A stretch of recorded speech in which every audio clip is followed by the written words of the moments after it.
भोली वासुदेव भगवान की जय। जय श्री कृष्णा भक्तजनों, आज आपका एक बार फिर से स्वागत है हमारे चैनल आध्यात्मिक एस्ट्रो में। आज के प्रसंग में हम आपको श्रवण कराने जा रहे हैं कार्तिक मास के महात्म के 12वें और 13वें अध्याय की कथा। आप सभी भक्तजन इन कथाओं को श्रद्धा पूर्वक और ध्यान पूर्वक श्रवण करिए। आगे की कथा में नारद जी ने कहा कि तब इंद्रादिक देवता वहां से भयभीत होकर के भागते भागते बैकुंठ में श्री विष्णु जी के पास में जा पहुंचे। देवताओं ने अपनी रक्षा के लिए उनकी स्तुति की। देवताओं की उस दीन वाणी को सुनकर करुणा सागर भगवान विष्णु जी ने उनसे कहा, ए देवताओं, तुम भय को त्याग दो, मैं युद्ध में शीघ्र ही जालंधर को देखूंगा। ऐसा कहते ही भगवान गरुड़ पर जा बैठे। तब सागर पुत्री लक्ष्मी जी ने कहा, हे नाथ, यदि मैं सर्वदा आपकी प्रिया और भक्ता हूँ तो मेरा भाई आप द्वारा युद्ध में नहीं मारा जाना चाहिए। तब विष्णु जी ने कहा, अच्छा, यदि तुम्हारी ऐसी ही प्रीति है तो मैं उसे अपने हाथ से नहीं मारूंगा, परंतु युद्ध में अवश्य जाऊंगा, क्योंकि देवताओं ने मेरी बड़ी स्तुति की है। ऐसा कह करके भगवान विष्णु युद्ध के उस स्थान पर जा पहुंचे जहां जालंधर विद्यमान था। जालंधर और भगवान विष्णु का घोर युद्ध हुआ। विष्णु के तेज से कंपित देवता सिंहनाद करने लगे। फिर तो अरुण के अनुज भगवान गरुड़ के पंखों की प्रबल वायु से पीड़ित हो दैत्य इस प्रकार घूमने लगे जैसे आंधी से बादल आकाश में घूमते हैं। तब अपने वीर दैत्यों को पीड़ित होते देख करके जालंधर ने क्रुद्ध हो विष्णु जी को अद्भुत वचन कहकर उन पर कठोर आक्रमण किया। आगे 13वें अध्याय में देवर्षि नारद जी कहते हैं, दोनों ओर से गदाओं, बाणों, शूलों आदि की भीषण प्रहार होने लगे। दैत्यों के तीक्ष्ण प्रहारों से व्याकुल देवता इधर उधर भागने लगे। तब देवताओं को इस प्रकार भयभीत हुआ देखकर गरुड़ पर चढ़े भगवान युद्ध में आगे बढ़े और उन्होंने अपना सारंग नामक धनुष उठाकर बड़े जोर से टंकार किया। त्रिलोकी शब्दित हो गई।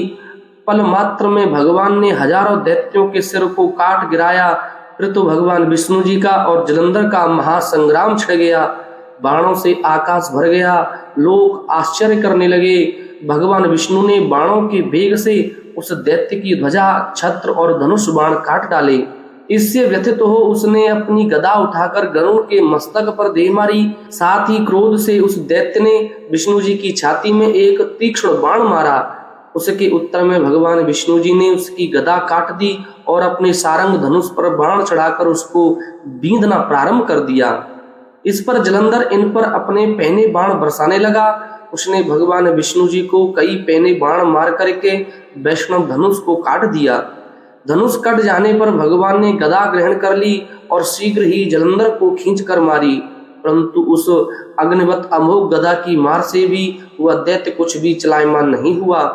उसने एक अग्निमुख त्रिशूल उठाकर विष्णु जी की ओर छोड़ दिया। विष्णु जी ने शिव के चरणों का स्मरण करके नंदन नामक त्रिशूल से उसके त्रिशूल को भी छेद दिया। जालंधर ने झटपट भगवान विष्णु जी की छाती पर एक जोर का मुष्टिक प्रहार किया। उसके उत्तर में भगवान विष्णु जी ने भी उसकी छाती पर अपनी मुष्टिका का एक प्रहार किया। फिर दोनों घुटने टेक बाहुओं और मुष्टिकों से बाहु युद्ध करने लगे। कितनी ही देर तक भगवान उसके साथ युद्ध करते रहे। तब सर्वश्रेष्ठ मायावी भगवान उस दैत्यराज से मेघवाणी में बोले, हे रण दुर्मद दैत्य श्रेष्ठ, तू धन्य है जो इस महायुद्ध में इन बड़े बड़े आयुधों से भी भयभीत नहीं हुआ है। तेरे इस युद्ध से मैं प्रसन्न हूँ, तो जो चाहे वरदान मांग ले। मायावी विष्णु की ऐसी वाणी सुनकर जालंधर ने कहा, हे भावुक, यदि आप मुझ पर प्रसन्न हैं तो यह वर दीजिए कि आप मेरी बहन तथा अपने सारे कुटुंबियों सहित मेरे घर पर निवास करें। नारद जी बोले, उसके ऐसे वचन सुनकर के विष्णु जी को खेद तो बहुत हुआ, किंतु उसी क्षण देवेश ने तथास्तु कह दिया। अब विष्णु जी सब देवताओं के साथ जालंधरपुर में जाकर के निवास करने लगे। जालंधर अपनी बहन लक्ष्मी और देवताओं सहित विष्णु को वहां पाकर के बड़ा प्रसन्न हुआ और फिर तो देवताओं के पास जो भी रत्न आदि थे सबको ले जालंधर पृथ्वी पर आया। शुंभ को पाताल में स्थापित कर दिया और देव, दानव, यक्ष, गंधर्व, सिद्ध, सर्प, राक्षस, मनुष्य आदि सबको अपना वंशवृत्ति बना त्रिभुवन पर शासन करने लगा।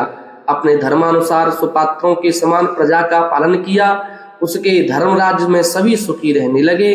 बोली वासुदेव भगवान की जय। आज की कथा यहीं विश्राम होती है। ऐसे ही आगे की कथाएं श्रवण करने के लिए आप हमारे चैनल आध्यात्मिक एस्ट्रो को सब्सक्राइब करें। बोली लक्ष्मी नारायण भगवान की जय।